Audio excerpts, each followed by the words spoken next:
Apakah dengan mengikuti taklim kemudian kita share link tersebut agar bisa disaksikan oleh saudara-saudara yang entah dimanapun berada, kita termasuk orang yang bergerak menyampaikan kebenaran atau termasuk cuek karena bukan dia yang ceramah atau menyampaikan secara langsung, Ustaz? Iya.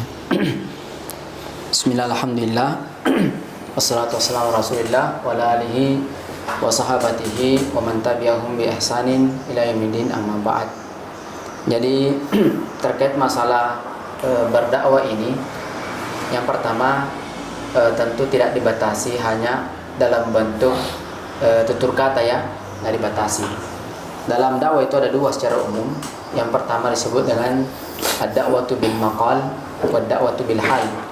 Mengajak orang dalam bentuk penyampaian, ajakan dan seterusnya.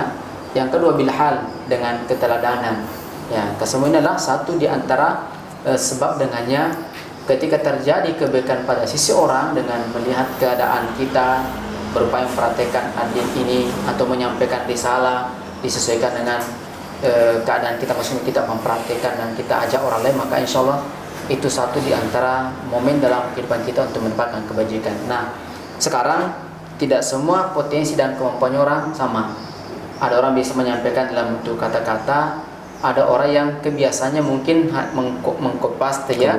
Ada orang mungkin, apalagi kondisi masa ini, masya Allah, ya, lebih sarana untuk menyampaikan risalah ini jauh lebih komplit, ya, lebih luas lagi cakupannya, universal.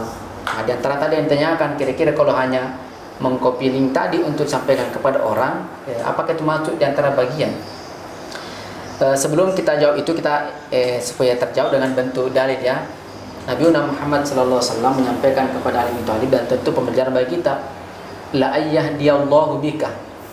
Seseorang itu Allah Subhanahu wa taala memberikan hidayah, tergerak jiwanya, berubah keadaannya menjadi soleh, atau soleh tapi lebih soleh lagi, yang tidak soleh menjadi soleh. Itu kan semua bagian, ya. La yahdiyallahu bika rajulan wahida khairul laka. Lebih baik nilai itu di sisi Allah Subhanahu wa taala untuk kita, ganjarannya untuk kita dibanding apa?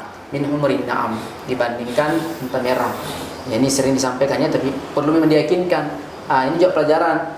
Terkadang ada perkara-perkara yang sering entah nilainya, contoh ya Ramadan, kalau puasa diampunkan, sholat malam diampunkan, tapi reaksi kita dalam ibadah itu sederhana, biasa. Padahal kalau dihayati, masya Allah, itu tentu akan menciptakan keseriusan. Termasuk dalam dakwah ini, kalau dipahami betul bahwa men-share juga ketulusannya, ya, makanya berdoa kepada Allah semoga ini satu di antara sebab menjadi amal-amal soleh. Kemudian kita share, orang kemudian menonton, kemudian orang mengambil faidah-faidah seterusnya, berarti yang paling pertama sebenarnya adalah siapa yang mengantarkan itu poin. Nah, berarti men-share juga adalah satu di antara cara dalam kehidupan kita menjadi dihitung sebagai sebuah gerakan dakwah. Ya, walaupun kalau mau tingkatkan ininya banyak lagi, ya, tapi intinya kalau dinyatakan itu adalah satu di antara poin, maka itu masuk dari kategori poin atau sebab. Karena Nabi menjelaskan sebabnya. Ya, bukan panjangnya materinya, bukan, tapi sebabnya. Siapa yang ngajak dia? Siapa yang bonceng dia? Ayo kita pergi talim situ, ya. Ayo kita bersilaturahim. Pas silaturahim ternyata di situ ada arahan-arahan sesuai dengan masalah-masalahnya, terjadi perubahan, terjadi kesadaran. Sekarang siapa yang ngantar dia? Jadi samping tadi yang menyampaikan pesan-pesan mendapatkan poin bagian, kita juga yang mengajak dia, dengannya terjadi sebuah perubahan, itu yang kita akan dapatkan. Intinya, siapapun yang memiliki peran terjadi ini sebuah perubahan dalam kebaikan ini, semuanya orang menjadi lebih baik keadaannya, maka insya Allah. Nah, makanya tadi kami sampaikan, rubah amalin sagirin tu'azzimun niyya. Ibnu Mubarak rahimahullah tadi menjelaskan bahwa boleh jadi ada amalan-amalan sederhana itu besar di sisi Allah karena ada di sini, ya, kejiwaan. Jadi tolong semua aktivitas kita, mau sederhana, mau biasa-biasa atau mau luar biasa, maka di sini letaknya dulu, bukan sekedar supaya link kita ramai dan bukan itu, ya, bukan supaya viral, bukan itu, supaya itu namanya ada waktu ilahiyah, namanya mengajak orang kepada saya. Popularitas itu dibenci oleh para ulama dan orang soleh, popularitas diri, bukan. Karena memang kita menyampaikan risalah ini mengajak orang untuk sampai kepada siapa yang memberi risalah.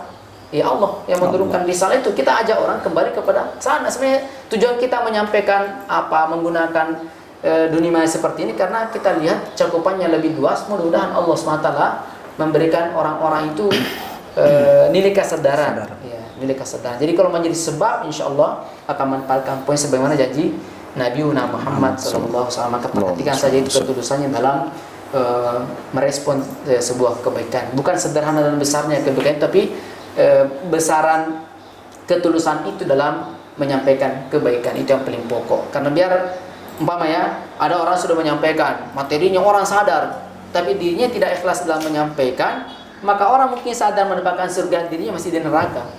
Makanya awal man tusa'ar finnar, orang-orang yang awal kali dimasukkan dalam neraka, di antaranya yang getol menyampaikan dakwah, yang qori, yang bagus bacanya, bagus hafalannya, tapi karena memang liuqalu annahu qori, seperti dikatakan dia adalah qori. Apa itu qori? Amal soleh, baca Al-Quran. Tapi karena dia hanya mengejar popularitas, maka kejadian kebaikan di dunia, di akhirat tidak ada. Jadi orang sudah dapat hidayah, antri sudah masuk dalam surga, dia masih di neraka, disiksa ya. Karena apa? Ya tadi itu makanya mencari popularitas. Iya, popularitas saja. Jadi syuhrat itu memang sesuatu yang sangat diwanti-wanti oleh para ulama. Cuma kita sekali kita gunakan media, seterusnya adalah satu di antara sebab cara semoga agama Allah SWT dengan semangat kita untuk menyebarkannya itu betul-betul ya, bisa lebih luas. Karena kapan tidak digunakan, maka akan diisi ruang-ruang seperti ini orang-orang yang tidak soleh. Kehidupan kita ini asyughulu fid dunya, kesibukan orang di dunia, ada kebaikan, ada keburukan. Kalau tidak ada yang mengisi kebaikan, itu berarti dipenuhi oleh keburukan. Kalau keburukan itu dipenuhi, merajalela, maka petaka itu terlalu mudah Allah Subhanahu wa taala berikan kepada umat ini. Jadi kesimpulannya tadi, kesimpulan masuk panjang-panjang, tapi kesimpulannya karena terkait. Insyaallah siapapun yang memiliki andil ya, sebab tersebarnya kebaikan itu, maka mereka pun akan tidak akan Allah SWT sia-siakan amalannya. Innal ladzina amanu wa amilus solihati inna la nudhi'u ajra man ahsana amalan. Allah tidak akan pernah sia-siakan. Surah Al-Kahf sudah tegaskan itu. Ada iman, ada amal soleh, maka aktivitasnya tidak akan sia-sia insyaallah. Allahu a'lam. Masya Allah.